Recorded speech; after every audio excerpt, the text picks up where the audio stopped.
2024 সালে চীনের সামুদ্রিক অর্থনীতি 10 ট্রিলিয়ন ইউয়ানের রেকর্ড অতিক্রম করেছে। সোমবার দেশটির প্রাকৃতিক সম্পদ মন্ত্রণালয় এই তথ্য নিশ্চিত করে। গত বছর চীনের সামুদ্রিক অর্থনীতি 5.9% বেড়ে 10.54 ট্রিলিয়ন ইউয়ানে পৌঁছায়।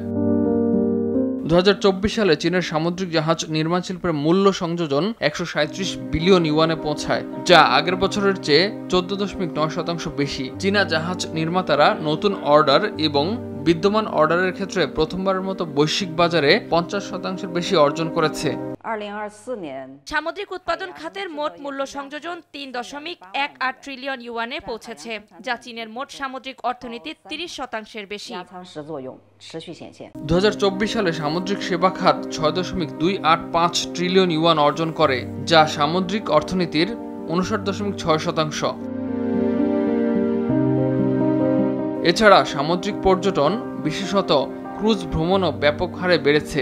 গত বছর এ খাতের আয় ছিল 1.61 ট্রিলিয়ন ইউয়ান।